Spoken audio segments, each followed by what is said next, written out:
اپنے نبی کے گفتار و کردار کو نمونہ بنا کر اس کی اقتدا اور پیروی کرے، ان کے نقش قدم پر چل کر خدا کو راضی کرے اور اپنی زندگی کو دنیا اور آخرت دونوں جگہ گلے گلزار بنائے۔ اسی مقصد کی تکمیل کے لیے اللہ تعالیٰ نے ہر دور، ہر صدی اور ہر زمانہ میں کسی نہ کسی انسان کو مصلح، قائد اور ہادی بنا کر دنیا میں مبعوث فرمایا، اس لیے کہ ساری دنیا عملی نمونہ کا محتاج ہے۔ اس کے بغیر کوئی شخص نہ تو اپنی منزل کو پا سکتا ہے اور نہ ہی اس کا تصور کیا جا سکتا ہے۔ آپ کو اچھی طرح معلوم ہے کہ صرف کتاب، کوئی فن، کوئی علم و ہنر سکھانے کے لیے کافی نہیں ہوا کرتی ہے۔ صرف کتاب پڑھ کر کوئی مفتی یا فقیہ نہیں بن سکتا، صرف کتاب پڑھ کر کوئی عالم یا محدث نہیں بن سکتا، صرف چند احکام شرعیہ پڑھ کر کوئی قاضی نہیں بن سکتا، صرف چند قواعد پڑھ لینے سے کوئی نحوی یا صرفی نہیں بن سکتا، صرف کتاب کے سہارے سے کوئی انجینئر یا پروفیسر نہیں بن سکتا، صرف کتاب الجنائز پڑھ کر نہ میت کو نہلایا جا سکتا ہے اور نہ ہی کفنایا جا سکتا ہے۔ جب تک کہ کوئی مربی ہماری رہنمائی نہ کرے، کوئی مصلح ہماری اصلاح نہ کرے، کوئی قائد ہماری قیادت نہ کرے، جب تک کہ ہمارے سامنے کوئی عملی نمونہ نہ ہو، جب تک کہ ہماری عملی مشق نہ ہو جائے، اور جب تک صبر و رضا کے ساتھ ہماری زندگیوں میں نقل و تقلید کا مادہ پیدا نہ ہو جائے،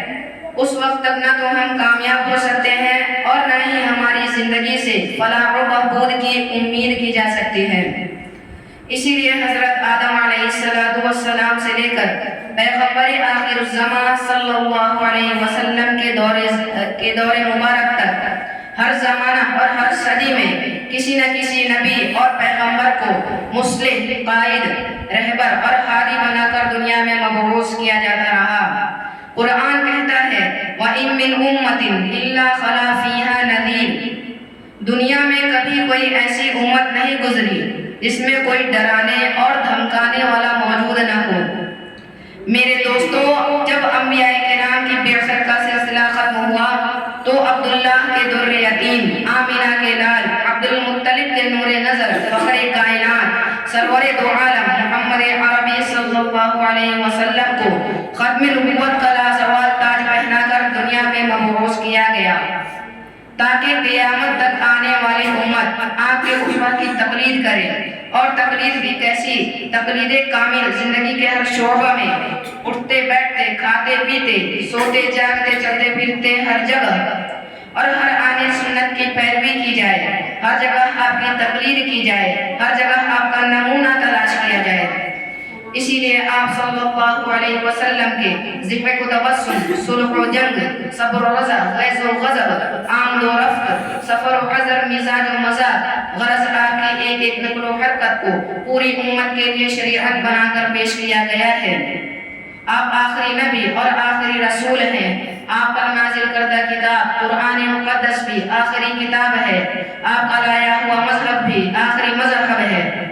اب آپ کے بعد نہ تو کوئی دوسرا پیغمبر آئے گا، نہ کوئی نئی کتاب آئے گی اور نہ ہی کوئی نیا مذہب آئے گا۔ اب رہتی دنیا تک آپ کی تقلید کی جاتی رہے گی اور طالبین رشد و ہدایت ہمیشہ آپ کے اسوہ پر چلتے رہیں گے۔ اسلام کے غیور نوجوانوں، اگر آپ ذخیرہ احادیث پر غور کریں تو آپ کو یہ جان کر بڑی حیرت ہوگی، آپ کو بڑا تعجب ہوگا کہ پیغمبر اسلام صلی اللہ علیہ وسلم کے ایک ایک جملہ، ایک ایک قول و فعل کو تاریخ نے نوٹ کیا ہے۔ آپ کے ذاتی حالات، آپ کے صفات و کیفیات، آپ کے مزاج و مزاج، آپ کے اخلاق و کردار، آپ کی رفتار و گفتار، آپ کے لازوال گوش و آثار اور آپ کی طرف منسوب کی جانے والی چیزوں کو صحابہ کرام نے بڑے احتیاط کے ساتھ نقل کیا، روات احادیث نے بیان کیا اور حضرات محدثین نے نقد و جرح کے ساتھ محفوظ کر کے امت کے سامنے پیش کر دیا ہے۔ یہ قیامت کی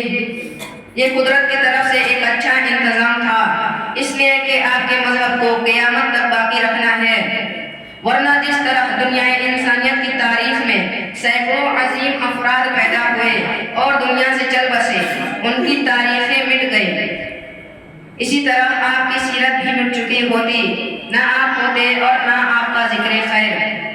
برادران ملت، انسانوں کو عمدہ معاشرہ، صحیح تمدن اور اعلیٰ ترین کامیاب زندگی گزارنے کے لیے کسی کامل و مکمل شخصیت کی زندگی کا اسوہ چاہیے، جس کے قالب میں اپنی زندگی کو ڈھالا جا سکے، جسے دیکھ کر زندگی کے ہر موڑ پر اس کی نقالی کی جا سکے۔ وہ ایسا قائد ہو جس کی سیرت اپنی جامعیت میں بے مثال اور بے نظیر ہو، تاکہ عبادات و معاملات، تہذیب و تعزیت، تہذیب و معاشرت، تہنید و تعزیت، دعوت و محبت، عدل و انصاف، عفو و کرم، تنگی و فراخی، جس نوعیت کا بھی نمونہ تلاش کیا جائے، اس کی سیرت ہر موڑ پر اس کی دستگیری کر سکے۔ وآخر دعوانا الحمدللہ۔